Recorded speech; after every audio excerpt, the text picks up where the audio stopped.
you okay? Hiya. By the way, that's my guest for today.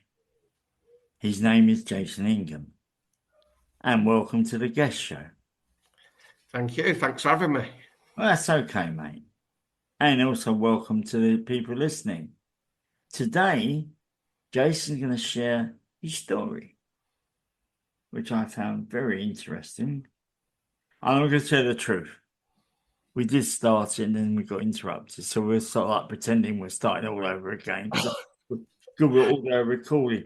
I need the BBC to all my stuff. Anyway, so Jason, what are we going to talk about today? Addiction. Addiction. Yeah. And what sort of addiction was your main thing? I know you. Yeah, my main one was alcohol. Yeah, I have done the drugs. Don't get me wrong. I've done the drugs from an early age, but I managed to stop the drugs, but the drink carried on taking over and over and over. That's an interesting thing. I've got to ask this question. Yes. Okay, because I honestly, my addiction is nicotine and Pepsi Max. Both terrible, and I personally feel there's something in Pepsi Max that makes it addictive. Nicotine, yeah, it's an addictive substance. But it's interesting what you said. You had one addiction. Now, you had one addiction. Mm-hmm. You got rid of that. But alcohol was more difficult. Yes. So say that again. Why? Why? Why was it more difficult? 'Cause, and maybe I'm being stupid here. You know what? I don't think drugs were ever my thing, if I'm being honest with you. Alcohol I'd always drunk from an early age anyway. I think the more the drugs was kind of fitting with others. Mm. But it got to the point where I was kind of doing it on my own and partying for one, which I now know was obviously not the answer and wrong. But maybe it was still, even though I had the two addictions, I still wanted to hold on to something. Maybe I didn't know I had I didn't know then I was addicted. Yeah, we never know that we have addictions like No. before. I'll be honest with you, I didn't know my perception of addiction was, and that's why it comes so. It took a long time to kind of put the denial away. Is my perception of an addict is someone sat on a park bench with a brown paper bag, and that's the perception because you watch it in movies, you see it on films, and that's what that's this core belief that you have. And I found myself doing things like that. Not sat on a bench, not with a paper bag, but sat on the bench, doing things that I've seen on movies. I know that I've got two stories. Well, I was a betting shop manager. I became homeless, and you don't have alcohol in the betting shop. Not that drugs in the betting shop, but alcohol is more obvious. And this bloke came in and all of a sudden he sat down, and because the way the shop was, he thought I couldn't see him. There's cameras everywhere, and I saw him get out of his coat, the paper bag with a can to take a sip of it, and I had to go out and say to leave. Yeah. And it is. But there's some things I do in my life which are not positive. Mm. But we must realize that we have these anchors in our lives, maybe. And maybe that was for you. So tell me about how it started all. So like as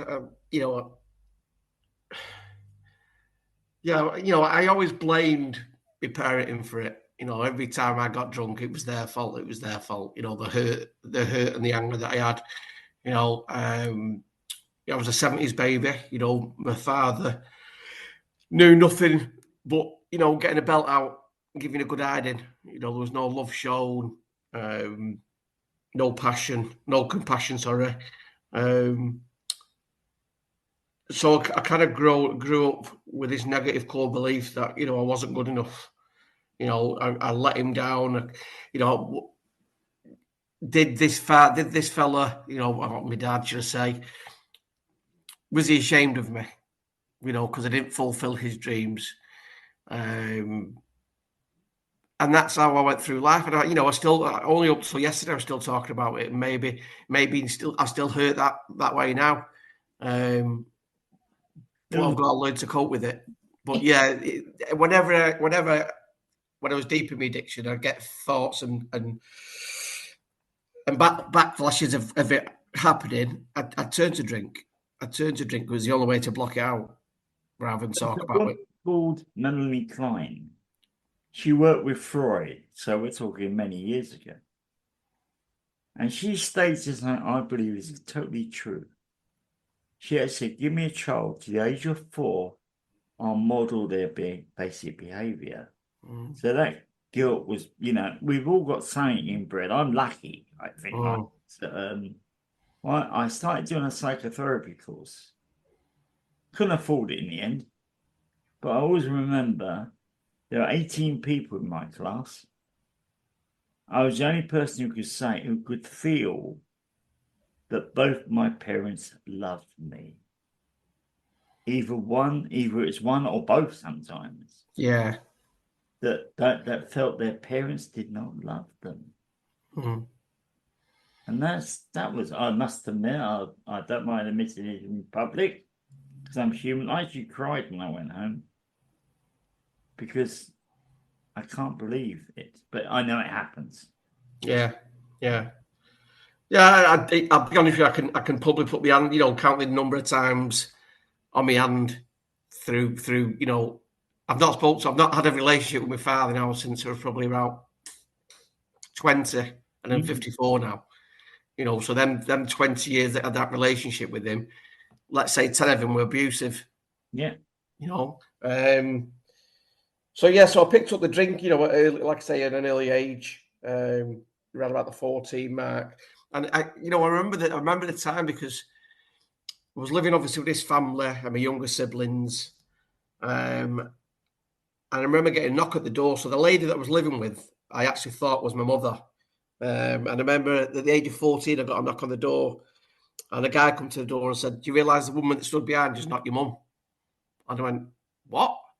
And that's how I come to learn that I was given up at 3-year-old by my natural mother.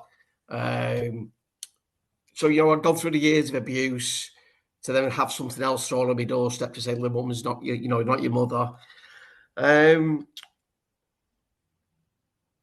And yeah, life was tough. It was hard. I'm not gonna lie. It was borderline shit. Excuse the French. But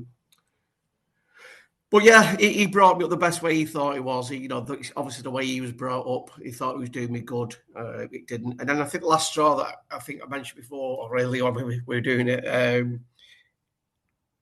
I never fulfilled his dreams. I know he was an army man, and I applied for the army, and unfortunately I didn't get in. So I think again, then he may well have thought I was a failure, because I didn't follow in his footsteps.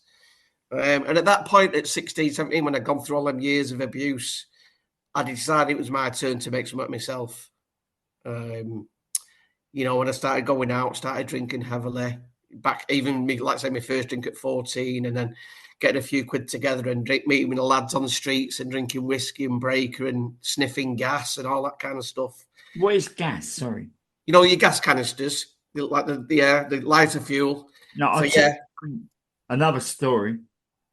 I worked with this bloke down the markets, and we had this guy called Michael, who was homeless.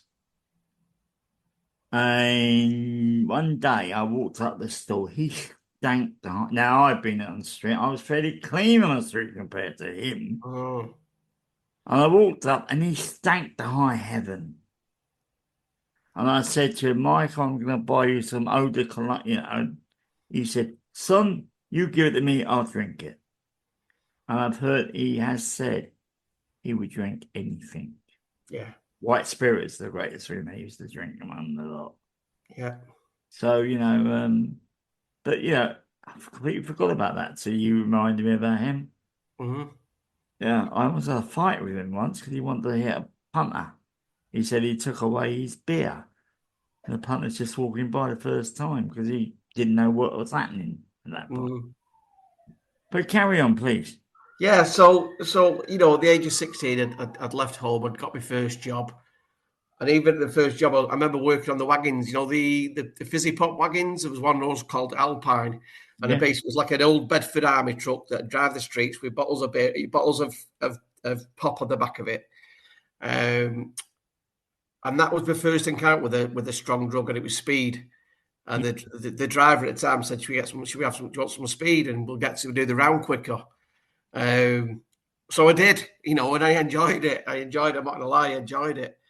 And then I changed job, went to another job, and then I met a group of lads. And again, the group of lads that I'd met were not my cup of tea, but I thought I had to fit in. I had to fit in with these group of lads. And the weekend would start on a Thursday. Thursday, Friday, Saturday, Sunday, we'd be at the pub. So I'd have to be at the first at the pub and the last going home. And for 4 or 5 years, it kind of went on like that. I'd met a girl. I had my first child. Moved in with her. And from there, it was just carnage. It was carnage. It was the drink, the drugs, womanizing, doing things I'm not, I'm ashamed of, but that's what I did. It was all, go on, sorry. Would you say that it was the drink that made you? Yeah, definitely. It was definitely the drink and drugs that was doing it. Yeah, without a shadow of a doubt. Without a shadow of a doubt. I mean, when you go into a pub or a nightclub and you stood at a door waiting for a dealer to come through a door, obviously there's an issue there, and that was religious. 3-4 nights a week, every weekend, knowing that I'm not going to do the same thing next weekend, but still do the same thing next weekend. And I was always fighting, was always in and out of scraps, always in and out of court. And I've done some horrible things I'm not proud of, but it's what you do. It's what we did. A good night out was getting pissed, having a kebab, having a fight, and if you can get off with a girl, get off with a girl. And that was your 4 things. If you could accompany 7 a night, you had a good night out. I was talking to the other day about football supporters with somebody.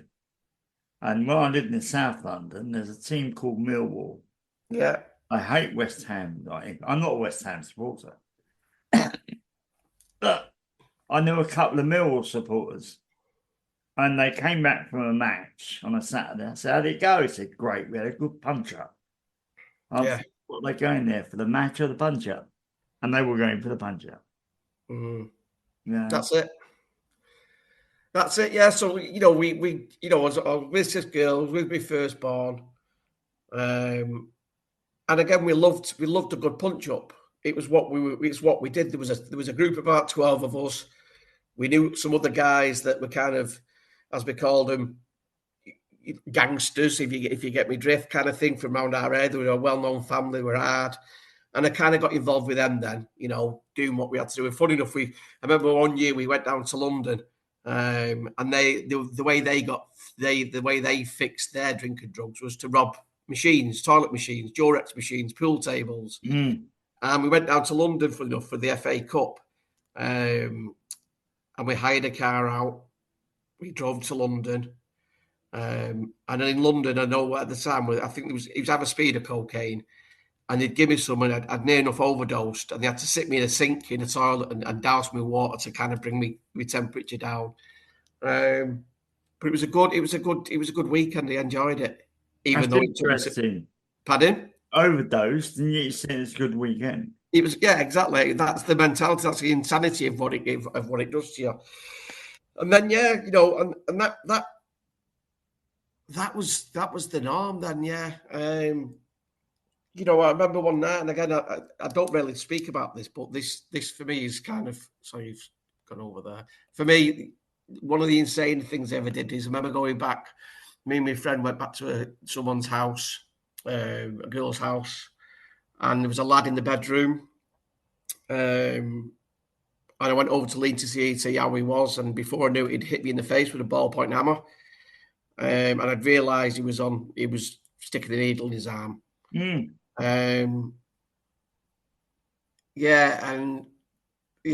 was a knife on the side, and I used it.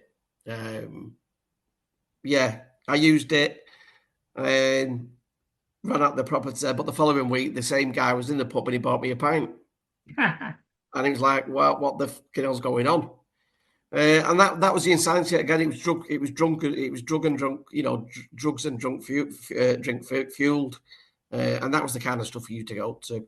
I'll share you a story, which I used to help out running a drama thing for the probation service, so another bloke who's a writer who's now no longer with us, but this guy became famous. Maybe I'd been with him, I'd be well known in that area. That doesn't matter. But I remember he's always interested in the power of things.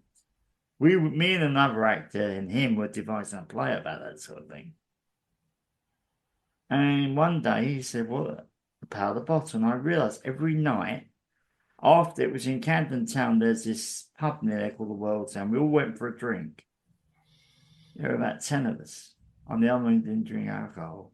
I only realised that night, even though it's happened all the time. But we're not interested in their crimes. They can do anything as far as we're concerned. Well, and two guys who you would not believe it had been up for manslaughter. First bloke did a robbery, killed him. But they said because he was unable to drink and drugs, it wasn't his responsibility. The other guy was drinking. He believed his girlfriend or his wife, his wife he stated as, was having an affair with some bloke. And he sat at home. He started getting tanked up on booze. In the end, he took a kitchen knife, put it inside his coat, went to the nightclub where they were, and he saw her dancing with a bloke, and he went to stab her, and the security guard got in the way and got killed. Only because the argument was it was not intentional he got with manslaughter. Our drink is terrible. Yeah. I've discovered in other people. That's a story I think I've always remembered. Yeah.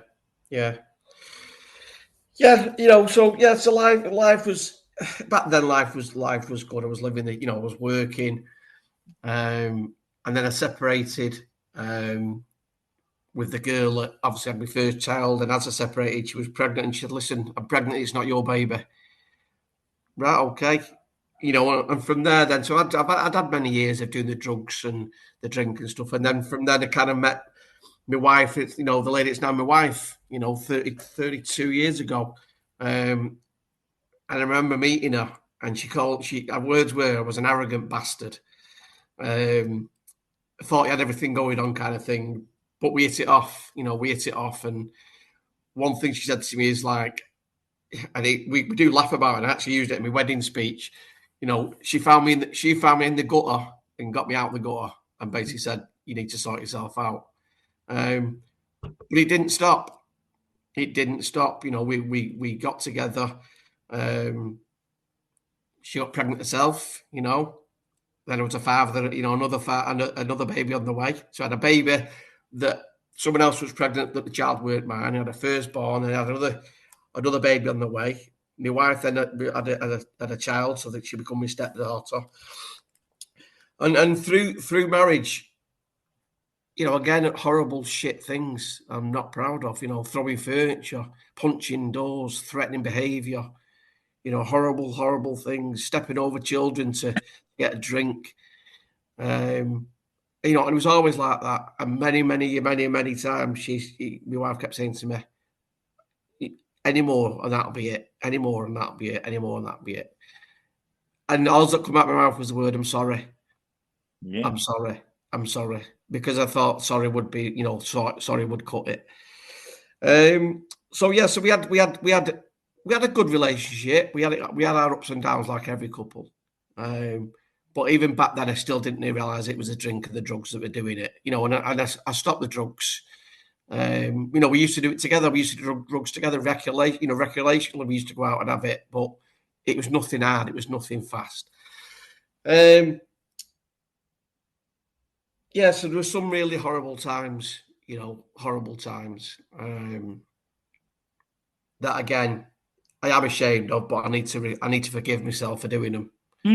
but I'll never forget. Yeah, and then I think my addiction really took its turn then in 2012, and that's when it really kicked in. My wife, we were married. During that marriage, our early years of marriage, she lost her mum to cancer, and we seemed to be getting more and more pissed, more and more drunk, doing our separate things. Sorry. We, does that mean her as well? Yeah, we both of us now we can now talk, and when we do talk, we both admit that we made mistakes. We made mistakes, but I still ultimately accept responsibility for it because the things I did, and that's I can't get away from that. So a mum passed sadly, and yeah, things started to change. And like I say, my drinking got worse and worse and worse. And in 2012, that was it. It was done. We separated. We separated, and it weren't a brilliant separation. It was a shit separation, but there was still something there. There was still something there that we held on to, and we went through solicitors and ready to get divorced and stuff like that, and obviously it never happened. But that's when it really started going out of control. I ended up living with a friend who was younger than me, and it was literally cocaine all the time, drink all the time, cocaine all the time, drink all the time. And by this time, I'd just started a new job as well, and it was kind of what would become my dream job, which was to basically be a director of a company, run a building company, and get that responsibility. So just as I started the new job, I'd obviously separated them with my missus, and life was shit. All I was doing was living this life that I thought I wanted to live, of drink, drugs, doing what I wanted to do, womanizing. And it took me a long, long time to realise that it wasn't what I wanted, and throughout them years, it was kind of, I wanted my wife back. But again, I still done some horrible shit things.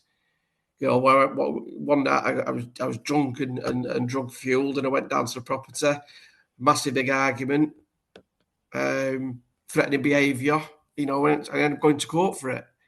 And I was very, very, very, very lucky not to go to prison. If I'm being honest with you. Sorry. Yeah, because I can see you were in the circle, what they call abusive. Took the we'll call it the drug, even though we're talking about drinks. It's the same thing, really. Yeah. And that brought out behaviour which wasn't your normal behaviour, which does happen. Another side, I had somebody come to see me on the camps. A friend of mine was an astrologer. It's her boyfriend. He was a chef in the vegan cafe. He actually one day said to me, "Give me a leg of lamb. I can really cook. This I can't do anything with."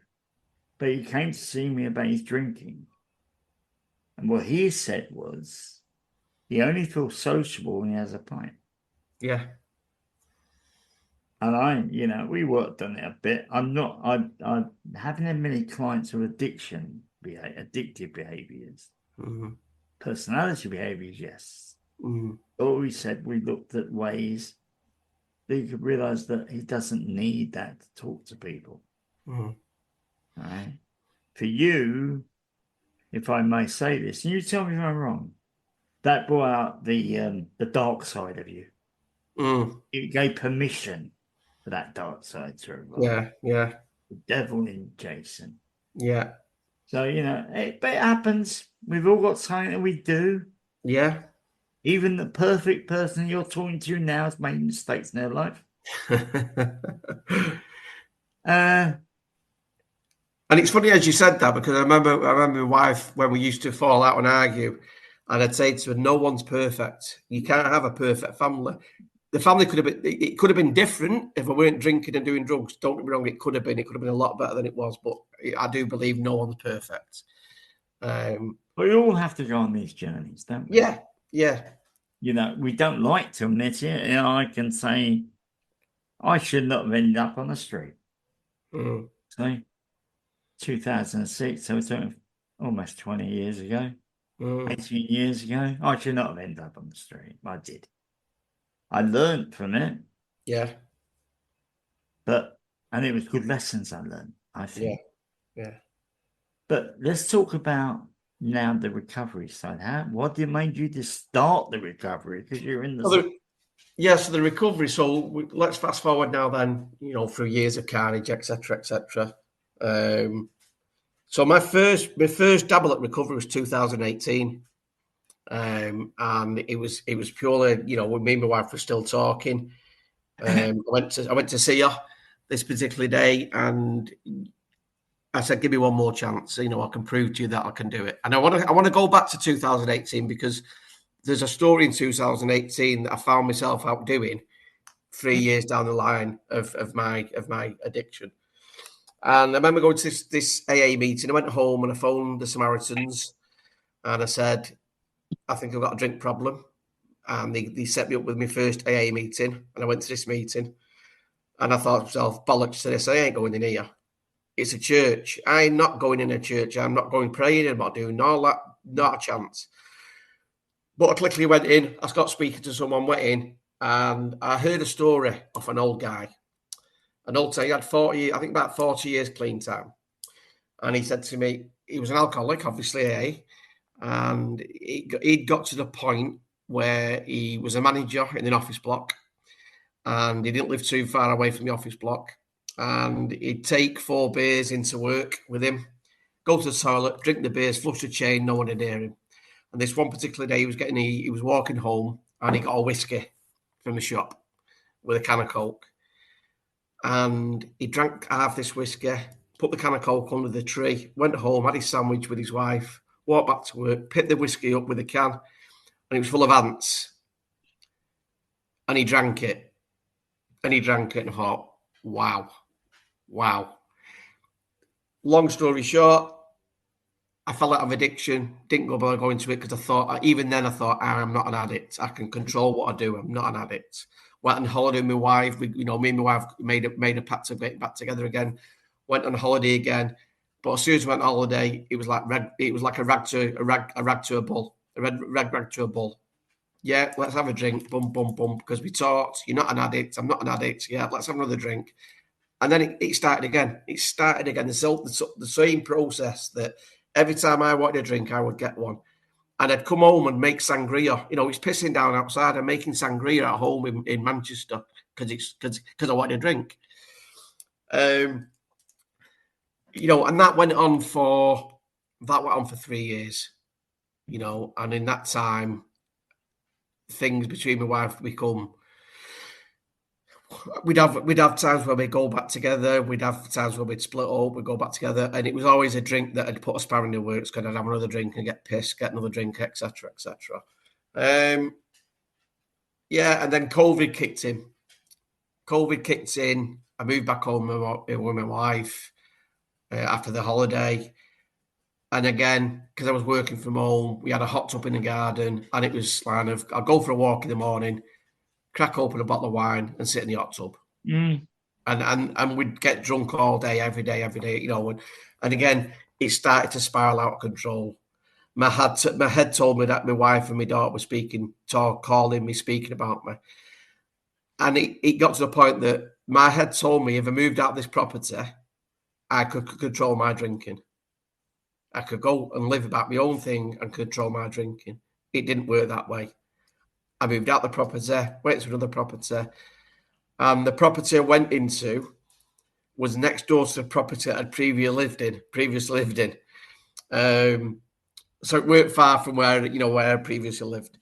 And again, I'd moved in that property, I'd done it up, and within probably a year of being in the property, I'd lost that dream job. That dream job that I had, I'd lost it. After many, many discussions with the director, then you're going to lose your job. You're going to have to walk. Eventually, that was it. The final straw was done. And I lost the job. I was laying there at home. I had money in the bank, but I had no car, no mobile phone. Lost it. And it spiraled. It spiraled again. And I ended up in detox. June 22, went into detox for a week. And again, it was not mentally, physically. It was more to go get cleaned out, as you know what detox. Obviously you know what detox is, but to get cleaned out, not mentally, but to get cleaned out physically. And with it, I come out. I was there for a week, and I would imagine probably within that first week, I actually remember coming out on the 5th of June because it was my wife's birthday. Went and got her a card, dropped a card off, went home, went about my things, and then soon I started to drink again. Yeah. I started to drink again. I remember on the Sunday, from the thing come out on the Friday and the Sunday, I got an email off a modelling company in Manchester to say, "Do you want to come for a photo shoot?" And I'm like, that. Long story short, went for a modelling photo shoot, signed me up as a model. Yeah, right, okay. Famous. I get your autograph. Yeah. So I thought, all right, I've not had a job yet, but I've got signed up as a model. That's my thing. And then from that day, then things started to fall in place for me because then I landed a job. I got my first job, from losing my last job. Someone had come to me, so I didn't chase it. Someone come to me again for a job, and I thought, I'm all right. I've got this. I'm all right. And I managed to keep the job for 12, for 10 months, but told a lie. I don't drink. Pardon? What was the lie? He knew that I had a problem with drink. And when I first took the job, he said, as long as you drink, it doesn't affect your job. You do what you want to do. But the many times I'd go in work and then, I'd still feel a bit like shit for the night before, but he didn't cotton on to it. It was like, I don't drink. And after 10 months, I lost that job. And it weren't off my own doing. He sacked me because I'd gone for another interview. And I remember going home to my kids and my wife, and all the faces were in shock because they knew this was me having a downward spiral again. Even though in my heart I said, no, I'll be fine. Don't worry about it. And again, it went quickly out of control. You reminded me of another story. Yeah, and it went quickly out of control. And then again, I'm going to fast forward now again. I landed another job. I was headhunted again for another job. So I'd got myself a new car. This job come in sale, Asian company, multi-million-pound contracts. Great. I've landed it. But again, I lied. I've not drank for 2 years. What? I don't drink. I've not drank for 2 years. And I kept this persona up that I didn't drink. I was a gym freak. I went to the gym all the time. I wore nice clothes, looked after myself, but didn't drink. Yeah, and then it come to October 2022, and I remember going in the director's office, and him sitting with me, and he went, "You mustard." He said, "I want you'll become a director. You're brilliant. You're doing everything we set you out to do. We want to give you a nice big cash bonus, all this lot." That was a Thursday. I never went back to work ever again. Didn't get the money. Lost out on the money. Went home, treated myself to a vodka. And then within 12 weeks, from October to December, it was a 12-week course where I spiraled out of control. Found myself with thousands of bottles all over my bedroom floors and living room floors, half-eaten food everywhere, not shaving, shitting myself, pissing myself, you name it, I was doing it. Still looking in the mirror, thinking I was the dog's bollocks. Yeah. Still thinking that I was all right, I had it all going on. Sadly, I got no drink driving, 3 times over limit. A week after getting in for drink driving, I went out and crashed my car. And I think that's when my wife knew it was serious. And she come down, she's seen the state of how I was living. My daughters come down, they clean me up, they clean me flat up. They tried to look after me, but still, I wouldn't accept it. I was gone. I was broken. I was going to tell you the story in the acting. In actors drink, funny enough, I was one of the rare ones that didn't drink. I remember we were doing this tour, and this is the day of the Fringe Theatre when you're in pubs all the time. And there was one actress, she could not go on the stage without drinking half a bottle of Southern Comfort. Mm. Believed it was the only thing that made her do the part. Mm. Another couple of guys took some lines of coke. That's all they believe. They believe that did them get the part. So some people do feel this, and I'm going to use the word for drink. I'm going to use the word this demon in a bottle. Yeah. Yeah. Is the only way. Yeah. So you're not rare, but I'd like to carry on. You've told me, I think you've shared with me some horrific stories. Yeah. So yeah, so I'll roll. I mean, even to be, even to that point of them times, it was horrible. It was horrendous. I remember going out one night and falling, and I smashed my face up really bad, and there was blood everywhere. I remember this particular night, I was laying in bed and there was blood everywhere, and the police had come through my bedroom door because I left my apartment always open, and the police had come up and seen me on the bed full of blood. And as the police walked in to see me full of blood, my daughter walked through a door. And as my daughter walked through a door, they arrested her. How old was your daughter? My daughter's now 30. Back then, she was 28. And they arrested her because they thought she'd done me in. Anyway, within 10 minutes, it kind of situation got talked about, and she was released and so on. Yeah, and then it got to the point where she'd even phoned the father that I don't speak to, my sister, and the two daughters that I don't speak to come and see me because she said he won't make it through Christmas. She firmly believed I was going to die through Christmas. And they come to see me. They brought me food. They looked after me. Well, so I thought. Yeah, and again, I continued. And it got to a point where my wife come down and see me one day. And I remember, I'll never forget this. I was laying in my bed, boxer shorts on. I had no quilt. The quilt was full of piss. Towels were full of pee. You name it, it was full of it. And my wife stood over me, and as she stood over me, I pissed myself. And she said, "What are you doing?" And I said, "I can't be bothered going. I can't make it to the toilet." And I'm sure to God that I got up that morning when she said that, and I still went to the shop and got a drink, even though I couldn't be asked going to the toilet for a pee. And that's the insanity of it. That's where it took me. I just want to go back a little bit because I think it's important to say this is they call when I've come into recovery, they call it a spiritual awakening. We have this spiritual awakening. And I do believe that I truly thought that I had a spiritual awakening when I was in my apartment and I tried committing suicide. Mm. And I'd put a noose around my neck and I'd put a knot in it to my jugular. And as I slumped to the floor, I seen the daylight, I seen the bright light. And something in me kicked in and then went, I gasped for breath. And I thought that was my spiritual awakening. Okay. But it wasn't because I still continued to drink the day after. Look, the truth is, although I've never worked with many addicts, it's not just all of a sudden you're clean. Yeah. All right. All of a sudden, a friend of mine goes to GA, which is similar to AA, 12-step program. Yeah. He's read me the 12 rules one day. I thought, interesting.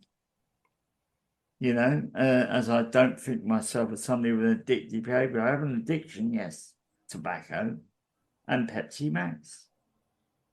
One day I might give them up. But I haven't got to the sort of stages that you've got to. Mm. Some people I know have come to me too. One guy, well, it wasn't him, it's his partner came. He beat her up every night. Yeah. He was drunk. Yeah. So really, I'd like to now go on to the next step. Yes. The question is not what you did. What made you decide to get clean? What made me decide to go to clean? So I went into detox again, 27th of December, I think it was, or 28th of December, 2022. And I remember going in there and I was wheelchair bound. I couldn't walk, I lost the use of my legs. And within a day of being in the wheelchair, I was on a Zimmer frame. And I remember walking into the meeting room where my wife and my kids were. And I walked in and we all broke down in tears. And something in my head said, never again. Never again. And I was in there 5 weeks, 5 weeks of rebuilding my strength up and getting something kind of normal back. And I was still in my head thinking, what am I going to do? My life was still falling apart. I'd lost my flat, or my flat was still going, but it weren't worth living there. I had no money. I had nothing, but all I still had was the love of my kid and my wife. That's all I had, the kids and my wife, the love of them. I didn't have a father, I didn't have a mother, I didn't have brothers, I didn't have sisters. I just had them. No job, nothing. And my wife said to me, you've done detox for us. Now do rehab for you. And something clicked in me to say, you know what? You can clean me insides out, but I need to know what's going up in here. I need to know what's going on in my head. I need to know what I suffer from. And that's the day I said, right, let's do it. And then for 5 weeks in detox, I then had to wait 3 months then to go into a rehab centre. So I left detox, went home to my wife and my kids. And by that time, we'd made a pact that my flat was going to be given up. I'd moved back into my wife's house after, long later on down the line. Mm-hmm. And I went to rehab. And I still class being at home as in recovery when I come out of rehab, because I was there for 3 months. But they had to give me medicines. They had to, because I was forgetful, I was forgetting things. They had to make sure I had my medicine on time. And, I was in a spare room being looked after. I stunk still because of the amount of shit that was still coming out of me. And then I finally went into rehab. And then rehab again, my head told me in rehab, it's a 12-week program. It's a 12-step program. I'll do a step a week. I'll come out in 12 weeks and I'll be cured. That's what my head told me. Yeah. Second day in, I said, I wanted to go home. I wanted to go home. But then somebody said, no, just stick it out. Just stick it out. Stick it out and stick it out. And after 12 weeks, after a month, going through the step work, and again, I want to hit home on this because I soon realised that sorry doesn't mean shit. It's the action. And I remember doing my step work, and it was probably about 6 weeks in, and I got to what they call the step 3. And I've done step 3, and my key worker said to me, I want you to focus all your step work around your family, because they're the ones that mean the most important thing to you. And I remember doing a step 3, and I've done my step 3, and what they're doing in the rehab centre, they ask your wife or your kids to do you a consequence letter. And my wife wrote this consequence letter. And I opened the consequence letter up in front of, say, 15 or 16 people, and I had to read it. And I bawled my eyes out at the first line. Because the first line was, do you remember 31 years ago when we went on our first holiday abroad and you left me in the airport to fend with 2 kids pissed out of your face? And it broke me out because I thought, 31 years ago, I thought sorry was it.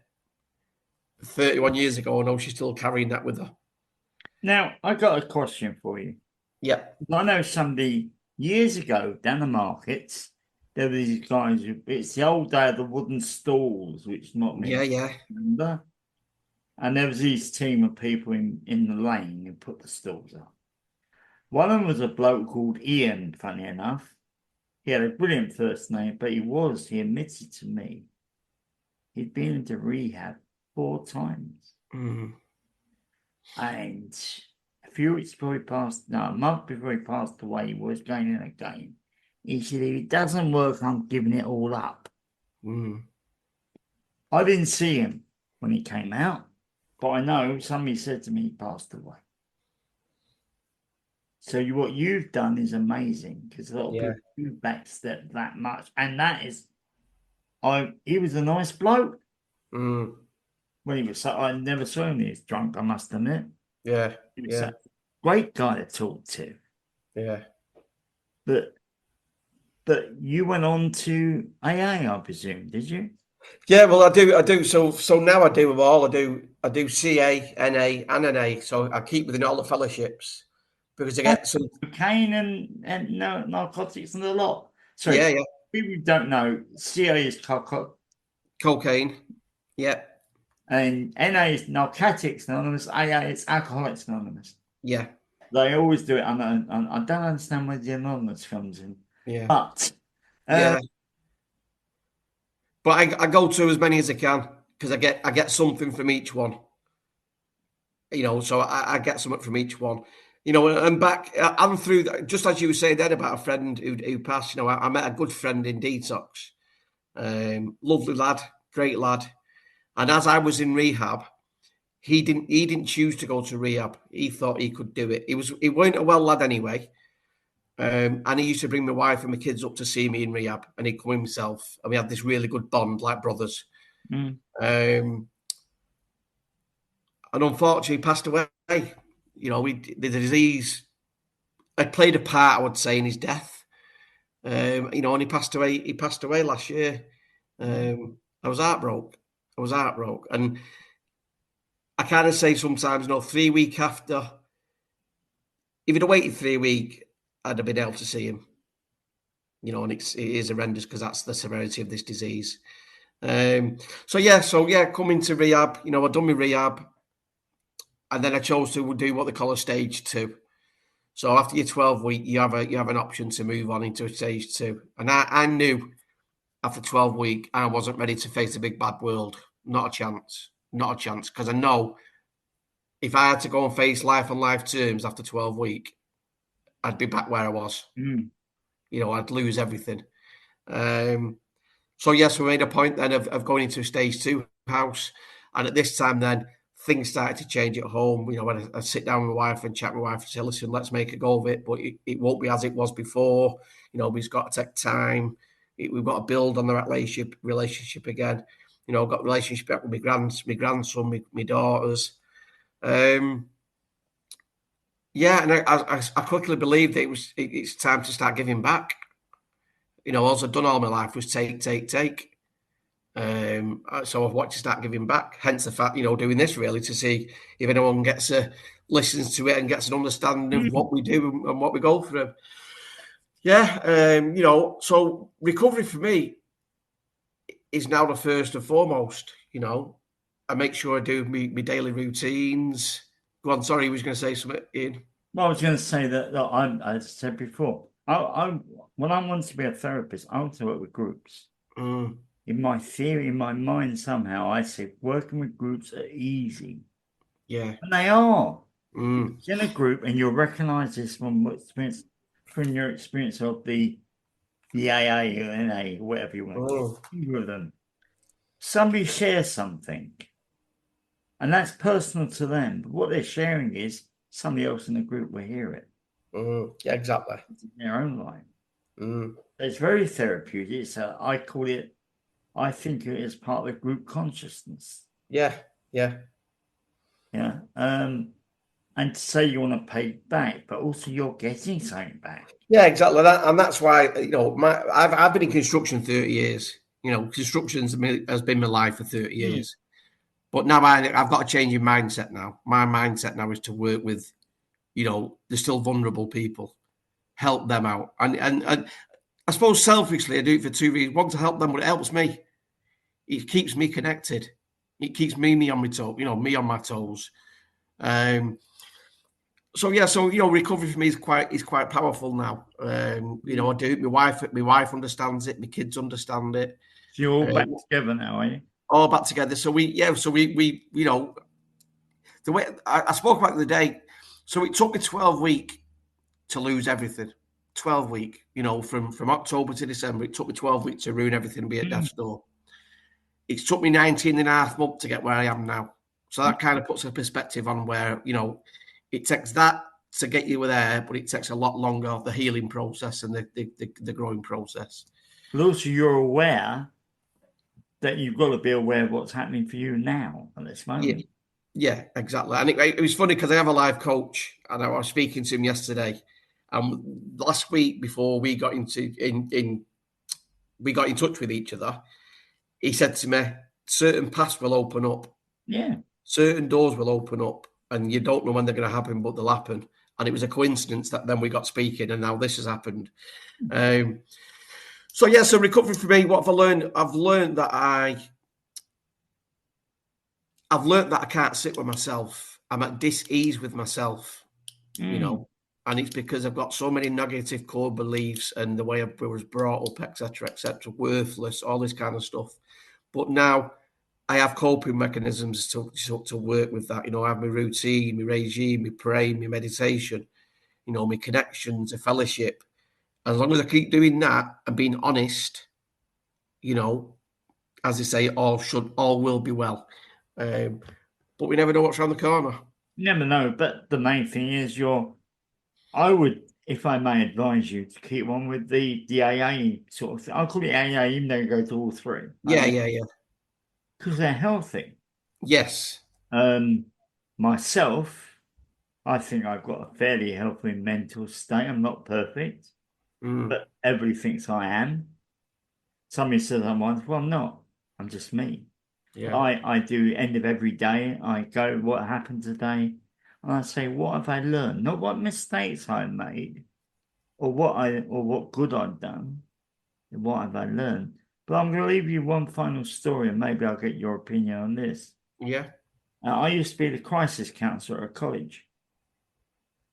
And one day a girl came to see me in the media department and she said to me, they're all talking about me. Everybody, the tutor, the other students, they all talk about me. I know they do. As I walk in, I can feel it.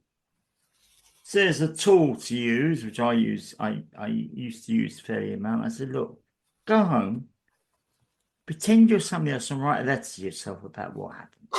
Yeah. And I said, come and see me tomorrow.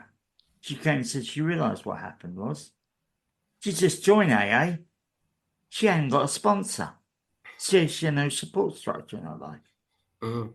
She went and got a sponsor, saw me a week later. There were nobody talking about her. It was the insecurity at the time. Yeah. Yeah. We all need to recognise, we all have times. I've got times I like most people, except Arsenal supporters, but I allow them to. But there are times I get pissed off with people and I get insecure. But then I talk it out with myself. Oh, I've got a friend. I talk about it. If it's about the podcast, if not me, I talk to the best person I know, me. Yeah. Also, it's that end of the day check-in that I do. Yeah. Really helps. Yeah, definitely. And instead of blaming myself, I don't. No. But I thank you very much, Jason. No, it's fine. It's fine. I might come back again at some stage in the future. Maybe I might get another person on and you and him to talk about addiction. Yeah, that'd be sound. That'd be great. He actually spoke about it the other day. I'm going to mention who it is. So, ladies and gentlemen, that was the guest show with our amazing Jason Ingham, who I'm quite pleased to meet. Thank you very much. Thanks for having me. The only advice I would say is it's very easy to you are not talking about your past, talking about the present, which you've done amazingly with your present. Yeah. And I'm saying but we don't like keeping that set. We're quite easy.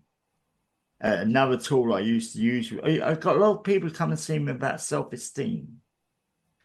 So I'd say I'll get them 2 pages of paper. I love paper. I say, write a list of the positive things about yourself.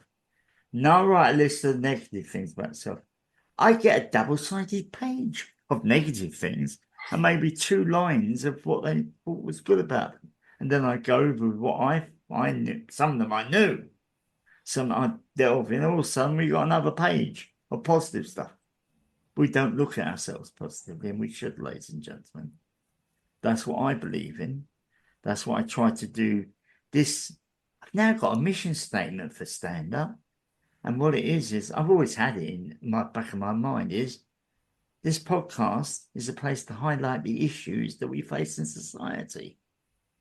Big thing society, but it's all these like Jason's story, other people's, all these things are to be shared.